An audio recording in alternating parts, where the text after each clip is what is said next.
Bonjour. J'ai eu envie de refaire de poursuivre du moins les tutoriels sur Photoshop. Et je vais compléter ce que je vous ai raconté concernant l'histogramme et la quantité de lumière que nous avons répartie sur une photo. Donc je peux cliquer là-dessus, vous vous souvenez de ce que je vous avais raconté à ce sujet. Vous voyez, ici, je clique là-dessus, comme ça je suis directement sur mon écran. Et éventuellement ici, l'espace de travail, vous voyez, soit je reviens sur un espace créé par Pluto ou Paul, comme je l'avais fait pour vous apprendre l'espace de travail. Je vais cliquer là-dessus, vous voyez que j'ai rajouté un élément important ici, c'est information. Voilà, une palette information qu'on va retrouver, là. Voilà. Si jamais vous l'avez pas, vous voyez, vous pouvez l'avoir de cette façon. Je vais dans Bridge, encore une fois, je vais beaucoup dans Bridge. Voilà, je me sers énormément de Bridge. Je vais prendre par exemple cette photo-là. Vous vous souvenez qu'on avait travaillé, si vous avez vu mes précédentes vidéos sur cette image-là. Je vais prendre celle-ci, double-cliquer dessus. Pour l'instant, les profils colorimétriques, je ne m'en occupe pas. Ça non plus, c'est partie des nouveautés. Et je vais zoomer un petit peu sur cette photo-là. Alors évidemment, les premières choses que vous faites, vous allez dans Images, ici, et vous allez dans la taille de l'image, vérifier à quelle taille vous travaillez. Est-ce que ça vaut le coup, j'y passe du temps ou pas? Pour l'échantillonnage, et je mets la valeur de 300 pixels par pouce. Donc vous voyez que j'ai une image qui fait 10 cm sur 6. Est-ce que véritablement j'en ai besoin? Bon là, pour l'occurrence, oui, puisque c'est ce qui va m'intéresser. Là, non, mais vous savez, évidemment, voilà, sur quoi vous travaillez. Si vous avez besoin d'une image qui fasse le format d'un A4, là, par exemple, à l'horizontale, vous allez avoir quelques difficultés. Mais on en reparlera une autre fois. Donc je viens ici, deuxième chose, je vais vérifier l'histogramme, j'ai développé complètement, petit rappel évidemment ici, il suffit simplement d'aller dans l'affichage, c'est un affichage réduit, vous l'avez par défaut, ensuite vous pouvez l'agrandir pour voir le détail. Donc j'ai des informations ici, mais j'ai assez peu d'informations finalement dans les tons clairs. C'est beaucoup plus rangé dans les tons foncés ici à gauche. Bon, je vérifie également dans toutes les couches, puis vous voyez que là, bon, c'est sensiblement la même chose, donc c'est pas une problématique de correction par couche. Je ne crois pas que ce soit indispensable. On peut vérifier. Vous voyez que je peux aller par exemple ici dans les niveaux, et je peux aller vérifier ici sur la couche rouge par exemple, qu'est-ce qui se passe. Donc vous allez voir que je vais avoir des informations. Ah, attention ici, parce que ça se trouve dans le coin supérieur. Donc vous voyez qu'ici, voilà, ça me fait monter assez rapidement de la lumière. Je m'occupe peut-être pas de ça, parce que ça, je peux le couper. Ici, est-ce que j'ai... Non, là, on laisse tomber, on oublie, de toute façon, là, donc je vais perdre mon temps, ça n'a absolument aucun intérêt. Alors, qu'est-ce que je peux faire pour cette image-là? Eh bien, tout simplement, vous voyez que je viens dans les réglages, et puis je vais aller dans ton foncé, ton clair. Voilà. Là, c'est pas mal parce que, regardez, j'ai ramené de la lumière ici sur le bord du chapeau. On voit bien qu'on a quelque chose. Et un petit peu de lumière ici dans les cheveux, vous voyez. Mais pas trop affiché. Vous vous souvenez de ce que je vous ai dit ici, j'étais au-delà des 35. Laissez tomber. N'allez pas au-delà, hein. C'est pas très utile ici d'aller trop loin, de faire monter la partie des tons les plus foncés, puisque vous avez également du noir. Donc là, je fais ressortir des détails que je ne voyais pas auparavant, donc c'est parfait. N'allez pas plus loin que ça sert à rien. Par contre, la couleur, on peut peut-être s'en débarrasser un tout petit peu. Vous voyez ici, soit de mettre à 0, et reconfigurer d'une autre manière la couleur ici. Ça, c'est pas très utile. Donc ici, je pourrais tout à fait mettre 0. Vous voyez que je ne corrige rien ici. Voilà. Alors, évidemment, quand je regarde mon histogramme, j'ai modifié un certain nombre de choses. Vous voyez qu'ici, j'ai perdu un petit peu peut-être en lumière. Donc peut-être que ça vaut le coup de revenir dans les niveaux et de prendre l'intégralité. Vous voyez ici, sans tenir compte. Vous voyez ici, sans tenir compte. Voilà, là, ça monte un tout petit peu en bas, dans cette zone-là. Voilà, et ici, vous voyez que je vais remonter et je vais vérifier où je peux rien faire. Voilà. Après, je peux rajouter peut-être un petit réglage également au niveau des teintes et saturations. Et qu'ici, si je viens cliquer là-dessus, hop, vous voyez, je peux réchauffer à nouveau, peut-être un petit peu voilà, remonter un petit peu de rouge dedans, comme ceci. Voilà. Et ensuite, évidemment, il ne me restera plus qu'à faire un petit recadrage de cette image-là, et puis voilà. Sachant que ce que je viens de faire, c'est pas terrible, puisque regardez, j'ai corrigé directement sur l'arrière-plan. Si j'enregistrais cette image-là, c'est fini. Je pourrais plus jamais revenir dessus. Donc ça, c'est pas une très très bonne idée. D'autant que je peux pas revenir non plus comme ça pour vérifier ce que je viens de faire par rapport à ce qu'elle était quand je l'ai ouvert. Donc je vais ici revenir éventuellement sur une version précédente, hein, ici, pour voir ce qu'il en est.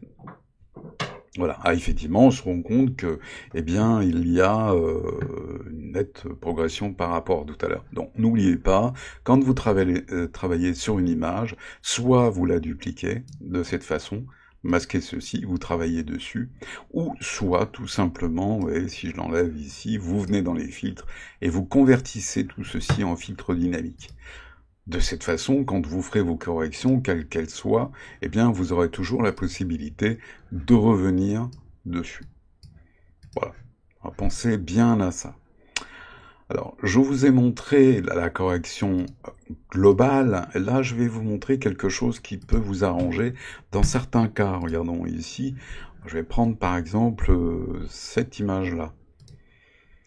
Voilà, cette image ici. Vous voyez que celle-ci, lorsque je vais venir regarder l'histogramme, je vais me rendre compte que là, il y a des déperditions dans les blancs et dans les tons foncés, vous voyez, dans les tons clairs et les tons foncés. Alors, ce que je vais faire, d'abord, je vais aller jeter un petit coup d'œil dans la taille de l'image, et vous voyez que ici, je vais revenir à quelque chose de plus cohérent.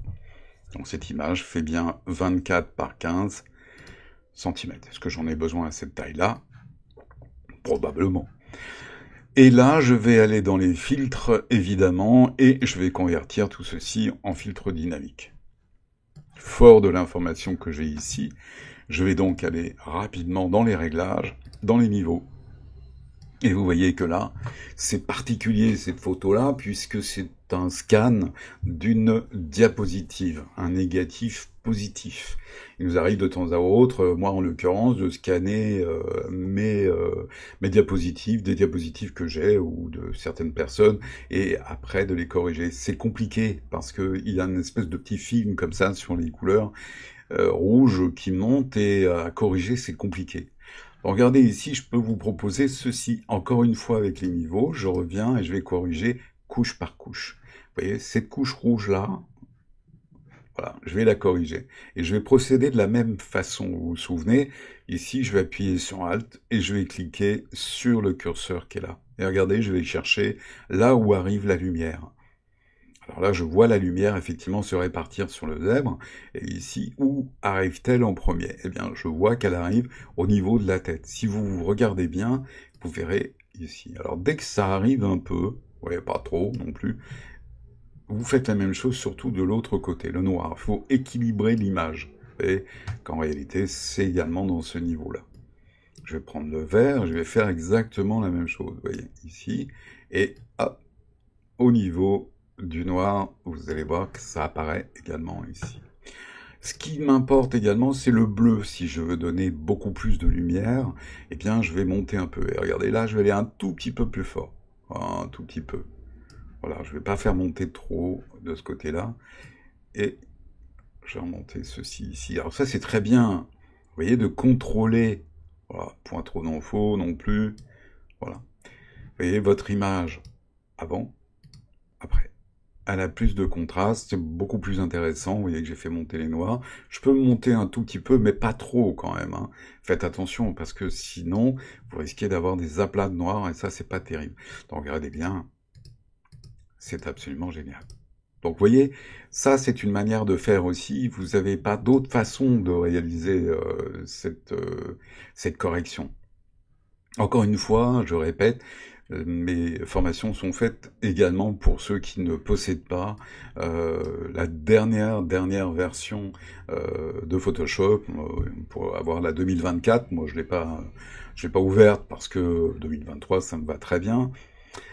Pour les prochains, bon, je passerai sur la 2024, mais ça sert à quoi? Simplement à vous montrer, vous voyez, certaines nouveautés comme ceci, ou dans les, vous voyez, il y a des nouveaux modules externes, des filtres, les neural filters ici. Bon, il y a pas mal de petites choses nouvelles dont je parlerai peut-être un petit peu plus tard. Mais pour l'instant, je répète, ce qui m'intéresse surtout, c'est de montrer des trucs, des astuces pour ceux qui ne possèdent pas forcément la dernière version de Photoshop. Ils ont aussi le droit d'apprendre et de savoir comment ça fonctionne. Voilà, sur le plan personnel. Donc on pourrait aller plus loin ici ou vérifier un certain nombre de petites choses sur les réglages et vous constaterez qu'à chaque fois, je viens dans Niveau, ton foncé, ton clair, mais là ça n'a pas vraiment d'intérêt, et une autre ici qui est teinte et saturation. Donc ça permet effectivement d'équilibrer à nouveau les couleurs. Voilà, je voulais vous montrer ça.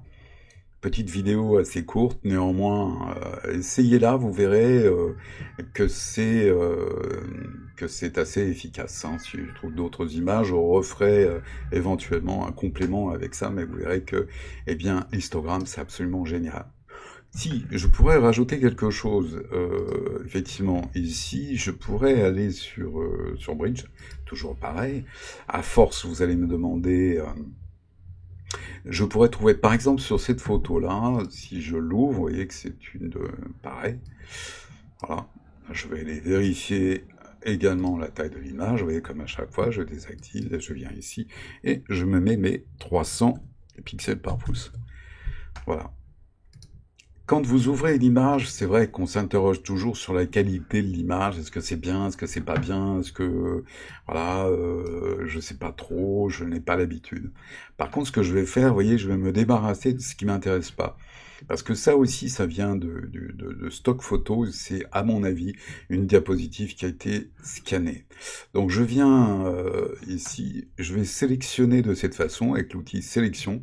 Je pourrais utiliser l'outil recadrage, vous voyez ici, mais volontairement, je vais plutôt venir dans Images, faire cette sélection ici, et je vais revenir là-dessus, comme ça c'est beaucoup plus clair, et ici je peux venir demander à recadrer. Pas rogner, je vous expliquerai après, mais recadrer. Vous voyez que ici c'est parfait, et je gagne en poids puisque cette partie n'est pas tout à fait intéressante, d'autant qu'ici vous n'aurez pas d'informations.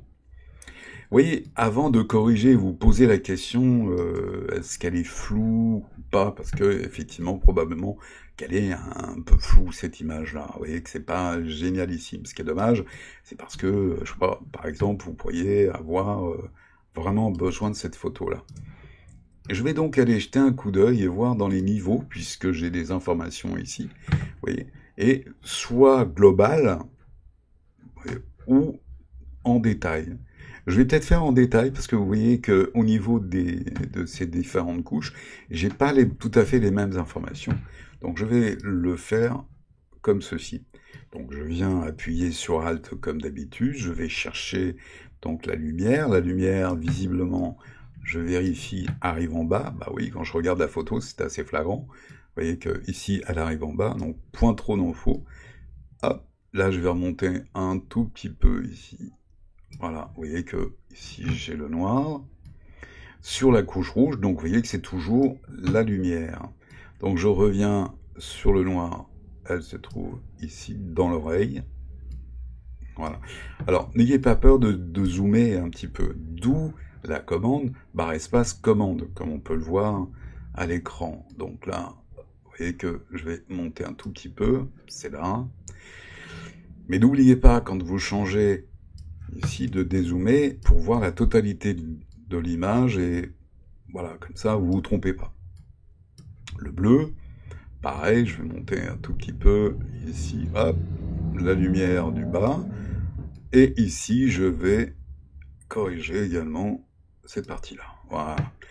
Donc vous voyez que là, d'un seul coup,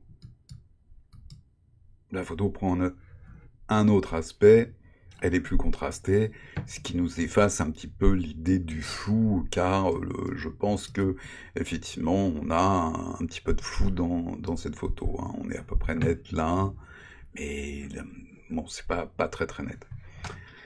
Voilà. Ça, c'est pas mal.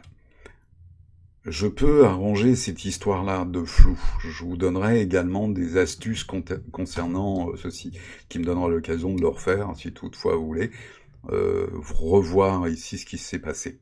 Encore une fois, vous voyez que j'ai fait la correction, mais sans utiliser, effectivement, ici, les filtres dynamiques, ou éventuellement dupliquer la photo qui est au-dessus.